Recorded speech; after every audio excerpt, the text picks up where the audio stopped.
ఈ భూమి మీద కొన్ని కోట్ల జీవరాశులు జీవిస్తున్నాయి. వాతావరణంలోని మార్పుల వల్ల కొన్ని జాతులు అంతరించిపోవడం సాధారణంగా జరుగుతుంది.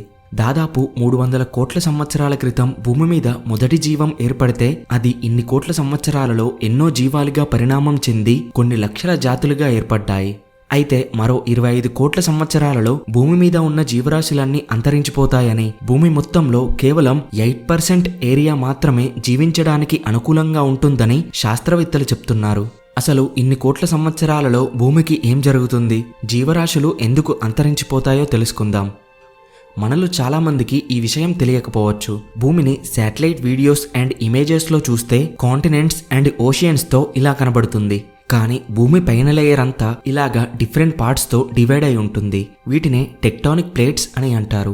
భూమి లోపల జరిగే హీట్ అండ్ ప్రెషర్ కారణంగా ఈ టెక్టానిక్ ప్లేట్స్ నిరంతరం మూవ్ అవుతూ ఉంటాయి. అలా 2 టెక్టానిక్ ప్లేట్స్ క్రాషెస్ వల్ల భూకంపాలు ఏర్పడతాయి. మీరు గమనించినట్టయితే భూకంపాలు ఎక్కువగా ఈ టెక్టానిక్ ప్లేట్స్ బార్డర్స్లోనే వస్తాయి. అయితే యావరేజ్గా ఒక టెక్టానిక్ ప్లేట్ ఒక సంవత్సరానికి 5 to 10 సెంటీమీటర్స్ జరుగుతుంది. ఇది ఇప్పుడే కాదు, భూమి ఆవిర్భవించినప్పటి నుండి ఈ ప్రాసెస్ జరుగుతూనే ఉంది. అయితే భూమి మీద మొదటి కాంటినెంట్ 360 కోట్ల సంవత్సరాల క్రితం ఏర్పడింది. దాని పేరు వాల్బరా. ఇది ప్రస్తుతం ఉన్న west Australia and south Africa భాగాలతో ఉండేది. అసలు ఇలా ఫస్ట్ సూపర్ కాంటినెంట్ 360 కోట్ల సంవత్సరాల క్రితం ఏర్పడింది అనడానికి ఎవిడెన్సెస్ ఏంటి అనుకోవచ్చు. సాధారణంగా earth crust and upper mantle అంటే నేల నుండి 150 కిలోమీటర్ లోతు భాగాన్ని క్రాటాన్ అని అంటారు. ఇలా South Africa and West Australia cratons ని డేట్ చేయగా అవి రెండు కూడా 360 కోట్ల సంవత్సరాల క్రితంవి. అలాగే రెండు సేమ్ ప్రాపర్టీస్ ని కలిగి ఉన్న క్రాటాన్స్ అని కన్ఫర్మ్ అయ్యాయి. ఇక్కడ ఒక విషయం గమనించాలి. భూమి ఆవిర్భవించినప్పుడు ఇది ఒక అగ్నిగోళంలా ఉండేది. కాలంతో పాటు చల్లబడిన పైన ఏరియానే మొదటి స్టేబుల్ ల్యాండ్ లాగా మారుతుంది. ఇంకా దీనికి సపోర్ట్ చేసే థియరీస్ ద్వారా వాల్బరా ఎర్త్ యొక్క ఫస్ట్ సూపర్ కాంటినెంట్ అని శాస్త్రవేత్తలు నమ్ముతున్నారు. అయితే వాల్బరా ఒకటే కాదు, 270 కోట్ల సంవత్సరాల క్రితం కెనర్లాండ్, 180 కోట్ల సంవత్సరాల క్రితం కొలంబియా, 107 కోట్ల సంవత్సరాల క్రితం రొడోనియా, 33 కోట్ల సంవత్సరాల క్రితం పాంజియా సూపర్ కాంటినెంట్స్ ఏర్పడ్డాయి. పాంజియా భూమిపై ఏర్పడిన చివరి సూపర్ కాంటినెంట్. ఇది 33 కోట్ల సంవత్సరాల నుండి 18 కోట్ల సంవత్సరాల వరకు ఉంది. అప్పుడు భూమి మీద ఉన్న అన్ని కాంటినెంట్స్ కలిసి ఉండేవి. అలాగే పాందాలస్సా, టేథీస్ అనే మహాసముద్రాలు ఉండేవి. మీరు గమనించినట్టయితే సౌత్ అమెరికా ఎడ్జెస్ ఆఫ్రికా ఎడ్జెస్తో మ్యాచ్ అవుతాయి. అలాగే ఈ 3 ఎడ్జెస్లో ప్రజెంట్ ఉన్న పర్వతాలు ఒకే రకంవి అండ్ అవి ఏర్పడిన ఏజ్ కూడా సేమ్ ఏజ్. అలాగే సముద్రాలలో స్విమ్ చేయలేని కొన్ని జంతు జాతుల యొక్క ఫాజిల్స్ ఆఫ్రికా, అమెరికా ఈ డిఫరెంట్ కాంటినెంట్స్లో బయటపడ్డాయి. ఇలా చాలా ఎవిడెన్సెస్ అన్ని కాంటినెంట్స్ పాంజియా టైంలో కలిసి ఉండేవి అని ప్రూఫ్ చేశాయి. అయితే ఇప్పుడున్న కాంటినెంట్స్ కూడా మరికొన్ని సంవత్సరాలలో మెర్జ్ అయ్యి మళ్ళీ ఒక కొత్త సూపర్ కాంటినెంట్గా ఏర్పడతాయి. ప్రజెంట్ ఎర్త్ అనేది ఒక కొత్త సూపర్ కాంటినెంట్ ఏర్పడడానికి మిడిల్ సైకిల్లో ఉంది. ఆల్రెడీ ఆస్ట్రేలియా ఏషియా దిశగా, ఆఫ్రికా, యూరోప్ అండ్ అరేబియా దిశగా, south and north America continents Africa and Europe దిశగా డ్రిఫ్ట్ అవుతున్నాయి. అలా మరో 25 కోట్ల సంవత్సరాల తర్వాత ఇవన్నీ కలిసి Pangaea Ultima or Pangaea Proxima అనే సూపర్ కాంటినెంట్గా ఏర్పడుతుంది. అప్పుడు కొత్త సముద్రాలు, నదులు, కొత్త భూభాగంగా ఉంటుంది.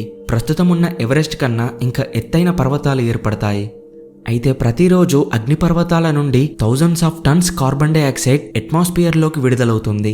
అలా ఇన్ని కోట్ల సంవత్సరాలలో అగ్నిపర్వతాల నుండి విడుదలయ్యే కార్బన్ డైఆక్సైడ్ గ్యాసెస్ భూమి మీద చాలా టెంపరేచర్స్ని పెంచుతుంది.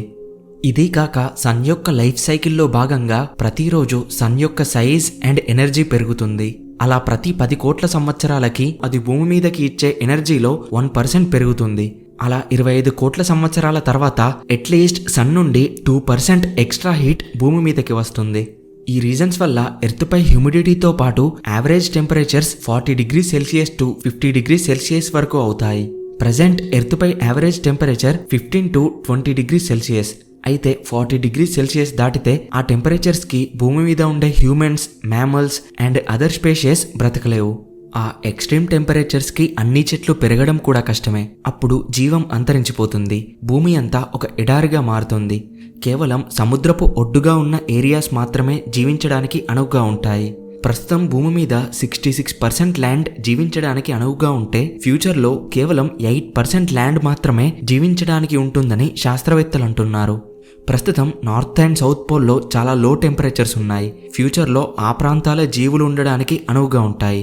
ఒకవేళ విపరీతమైన క్లైమేట్ చేంజ్ వల్ల ఆ ప్రాంతాలు కూడా ఇన్హాబిటబుల్గా ఉండడం జరగవచ్చని కూడా చెప్తున్నారు. అయితే వీటన్నింటిలో హ్యూమన్స్ వల్ల ఏర్పడే industrial and machinery carbon dioxide ఎమిషన్స్ని ఇంకా కన్సిడర్ చేయలేదు. వీటి ఎఫెక్ట్ కూడా ఎర్త్ అట్మాస్ఫియర్పై తీవ్రంగా ఉంటుంది. ఇంకొంతమంది శాస్త్రవేత్తలు ఏం చెప్తున్నారంటే అప్రాక్సిమేట్గా 20 కోట్ల సంవత్సరాల క్రితం ఆ కాలంలోని భూమి మీద ఉన్న 76% సముద్రపు మరియు నేలపై ఉన్న జీవులు అంతరించిపోయాయి. దీనిని ట్రయాసిక్ జురాసిక్ ఎక్స్టింక్షన్ ఈవెంట్ అని అంటారు. దీనికి కారణం ఆ కాలంలో విపరీతంగా పేలిన అగ్నిపర్వతాలు, వాటి నుండి విడుదలైన carbon dioxide and climate change అవ్వడం. దాని తర్వాత మళ్ళీ టెంపరేచర్స్ నార్మల్ అయ్యి జీవులు జీవించడానికి టెంపరేచర్స్ అనుగుణంగా మారాయి. సో ఇలా కూడా ఫ్యూచర్లో జరగవచ్చని మరికొందరి శాస్త్రవేత్తల అభిప్రాయం. సో మీకేమనిపిస్తుందో కూడా కింద కామెంట్ చేయండి.